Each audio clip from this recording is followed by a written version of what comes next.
तब चंद्रकला घर चली गई। जैसे ही घर पहुंची तो एक लंबा सा आदमी वहां पर बैठा हुआ था। उसने पूछा, माँ घर कौन बैठा है? माँ ने कहा, वो तेरे होने वाले पति के बड़े भाई हैं, ज़रा धीरे से बोल। कला ने कहा, माँ मैं चुप हो जाती हूँ। उसके पिताजी और वो आदमी बात कर रहे थे।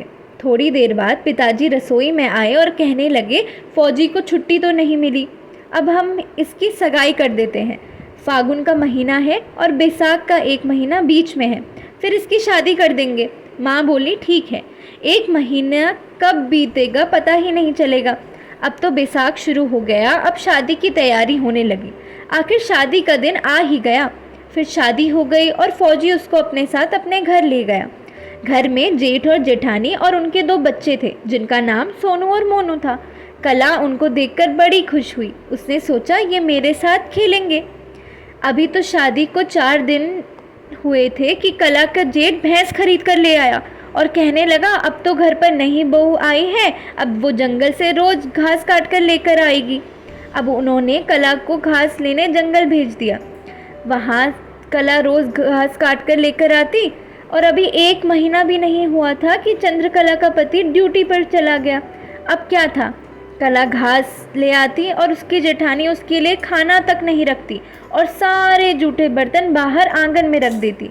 घर में पानी न खाना। तब कला गागरी उठाकर गंगा जी से पानी भरकर लाती और सारे बर्तन साफ करती। अच्छी बात ये थी कि कला की चाची का मकान गंगा किनारे था। चाची और कला रोज़ अपने घर में खाना खिलाती और कहती, मैं रोज़ घर पर खाना खाने आया करना और फिर पानी भर कर ले जाया करना। कला ने कहा, ठीक है। एक दिन वो घास लेकर आई और जेठानी ने कहा, अरे छोटी पानी के लिए तब जाना, पहले अंदर खाना रखा है, जा खा ले। अंदर गई तो एक छोटी सी कटोरी में खाना रखा था। खाना जैसे ही हाथ में लिया तो देखा कि मक्खी पड़ी हुई है। देखते ही चंद्रकला को उल्टी आने लगी। अब क्या करे? उसने गागरी उठाई और चाची के घर चली गई।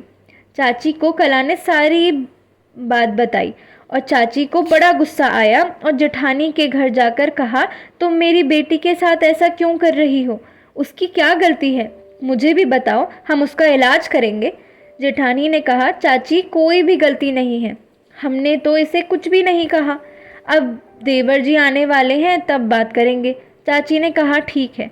शादी के 6 महीने ही हुए थे कि कला के पति घर आए और कला को डांटने लगे और कहने लगे, तुम चाची के पास मेरे भैया भाभी की क्या क्या शिकायतें करती हो, क्यों जाती हो उनके घर? कला ने कहा, मैंने कुछ भी नहीं बताया।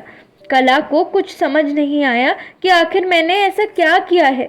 कला कितना भी कह ले, लेकिन कला का पति उसको गलत ही समझता था। कला बेचारी रोती और कहती, कैसा भाग्य है मेरा। 4-5 दिन बाद अचानक जेठ जी ने 1300 रुपये में भैंस को भी बेच दिया और अपने छोटे भाई को कहने लगे, अरे भाई तू घर आ रखा है तो तू अलग हो जा और कला के शादी के टाइम जो बर्तन दिए थे वो वापस दे दे। और एक टूटा फूटा कमरा दिया और उसमें कला और उसके पति रहने लगे और उनके साथ 4500 रुपये का कर्जा भी लगा दिया। बड़े भाई ने कहा, ये कर्जा तूने चुकाना है। फौजी बड़ा शांत स्वभाव का था। छोटा भाई बोला, ठीक। कुछ टाइम बाद कला को पता चला उसके पति की तनख्वाह सिर्फ 200 रुपये ही है। कैसे चुकाएंगे इतना कर्ज? अब कला क्या करे?